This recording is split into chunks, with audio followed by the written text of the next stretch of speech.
আজ আমরা পাড়ি দেব সময়ের এক দীর্ঘ সুড়ঙ্গে, যে সুড়ঙ্গের শেষ প্রান্তে দাঁড়িয়ে আছে আমাদের প্রিয় মাতৃভাষা বাংলা।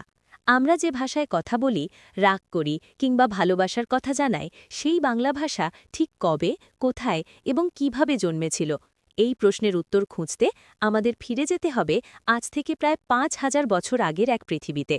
সেই সময়ে মধ্য এশিয়া এবং কাস্পিয়ান সাগরের সংলগ্ন বিশাল তৃণভূমি অঞ্চলে একদল মানুষ বসবাস করত, যাদের আমরা বলি ইন্দো ইউরোপীয় গোষ্ঠী। তাদের মুখের ভাষা থেকেই পৃথিবীর অধিকাংশ প্রধান ভাষার জন্ম।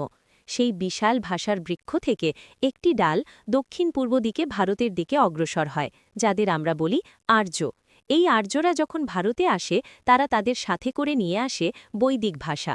এই বৈদিক ভাষা কালক্রমে ঋষিদের হাতে মার্জিত হয়ে পরিচিতি পায় সংস্কৃত নামে। কিন্তু মনে রাখবেন, সংস্কৃত ছিল সমাজের উঁচু স্তরের বা পণ্ডিতদের ভাষা। সাধারণ মানুষ কিন্তু এই কঠিন ব্যাকরণ মেনে কথা বলত না। তারা তাদের দৈনন্দিন জীবনে যে সহজ ভাষায় মনের ভাব প্রকাশ করত, তাকে বলা হতো প্রাকৃত ভাষা। এই প্রাকৃত ভাষাই হল বাংলা ভাষার আসল আঁতুড়ঘর। প্রাকৃত ভাষা ভারতের বিভিন্ন অঞ্চলে ভিন্ন ভিন্ন রূপ ধারণ করে। যেমন মগধ অঞ্চলে যে প্রাকৃত প্রচলিত ছিল, তাকে বলা হতো মাগধী প্রাকৃত। ভাষাবিজ্ঞানী ড সুনীতি কুমার চট্টোপাধ্যায়ের মতে এই মাগধী প্রাকৃত থেকেই বিবর্তনের মাধ্যমে বাংলার জন্ম। অন্যদিকে ড মোহাম্মদ শহীদুল্লাহর মতে গৌড় অঞ্চলের গৌড়ীয় প্রাকৃত থেকে বাংলা ভাষার উদ্ভব হয়েছে। সময়টা ছিল মোটামুটি ৭ম শতাব্দী। প্রাকৃত ভাষা যখন আরও বিকৃত ও সহজ হতে হতে একটি নতুন রূপ নিল, তাকে বলা হলো অপভ্রংশ। এই অপভ্রংশ থেকেই জন্ম নিল বঙ্গ কামরূপী নামের একটি শাখা, আর সেই শাখাটি পরবর্তীতে ভাগ হয়ে তৈরি হল বাংলা, অসমিয়া এবং ওড়িয়া ভাষা। বাংলা ভাষা যখন স্বতন্ত্র রূপ পাচ্ছে, তখন সময়টা ছিল পাল রাজাদের শাসনকাল। সেই যুগে বৌদ্ধ সিদ্ধাচার্যরা তালের পাতায় তাদের সাধনার কথা লিখে রেখেছিলেন, যাকে আমরা আজ চর্যাপদ নামে চিনি। ১৯০৭ সালে নেপালের রাজদরবার থেকে এই চর্যাপদ আবিষ্কৃত হওয়ার আগ পর্যন্ত আমরা জানতামই না যে আমাদের ভাষার বয়স ১০০০ বছরেরও বেশি।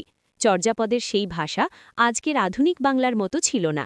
একে বলা হতো সান্ধ্য ভাষা, যা কিছুটা বোঝা যায় আর কিছুটা অস্পষ্ট। চর্যাপদ পরবর্তী যুগে অর্থাৎ মধ্যযুগে বাংলা ভাষা এক বিশাল পরিবর্তনের মধ্য দিয়ে যায়। ১২০৪ সালে তুর্কি বীর ইখতিয়ারউদ্দিন মুহাম্মদ বিন বাখতিয়ার খালজির বাংলা বিজয়ের ফলে এদেশে মুসলিম শাসনের সূচনা হয়। এর ফলে বাংলা ভাষার শব্দভাণ্ডারে নতুন প্রাণের সঞ্চার ঘটে। রাজকীয় ও প্রশাসনিক কাজের প্রয়োজনে বাংলা ভাষায় প্রচুর পরিমাণে আরবি, ফার্সি এবং তুর্কি শব্দ প্রবেশ করে।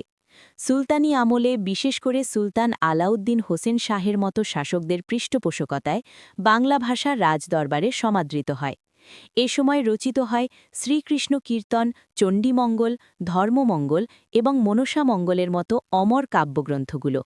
হিন্দু মুসলিম সংস্কৃতির এই মেলবন্ধনে বাংলা ভাষা তার নিজস্ব স্বকীয়তা বজায় রেখেই সমৃদ্ধ হতে থাকে। এরপর এলো পর্তুগিজ, ওলন্দাজ এবং ব্রিটিশদের যুগ।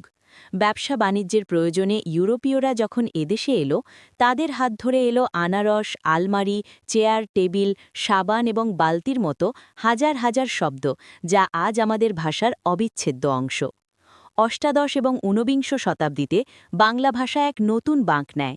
ফোর্ট উইলিয়াম কলেজ প্রতিষ্ঠার মাধ্যমে শুরু হয় আধুনিক বাংলা গদ্যের যুগ। তার আগে বাংলা ছিল মূলত কবিতার ভাষা, কিন্তু রাজা রামমোহন রায় এবং বিশেষ করে ঈশ্বরচন্দ্র বিদ্যাসাগরের হাতে পড়ে বাংলা গদ্য এক সুশৃঙ্খল এবং আধুনিক রূপ পায়। বিদ্যাসাগর মহাশয়কে তাই বলা হয় বাংলা গদ্যের জনক। এরপর মাইকেল মধুসূদন দত্ত এলেন তার বিদ্রোহী চেতনা আর অমিত্রাক্ষর ছন্দ নিয়ে। আর তারপর এলেন বিশ্বকবি রবীন্দ্রনাথ ঠাকুর।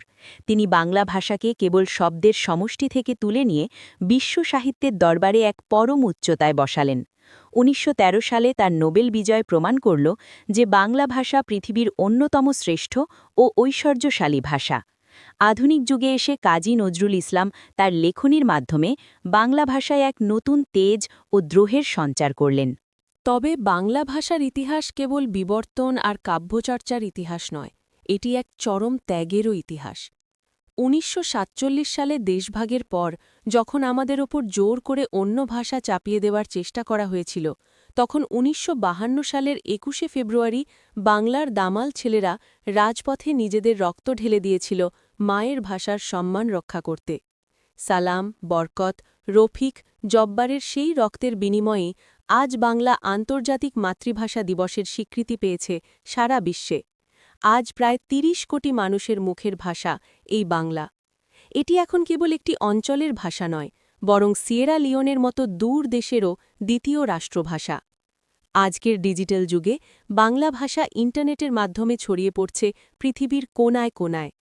৫,০০০ বছর আগের সেই ইন্দো ইউরোপীয় আদি ভাষা থেকে শুরু করে আজকের স্মার্টফোনের কিবোর্ড পর্যন্ত বাংলার এই পথচলা যেমন বিস্ময়কর, তেমনি গর্বেরও।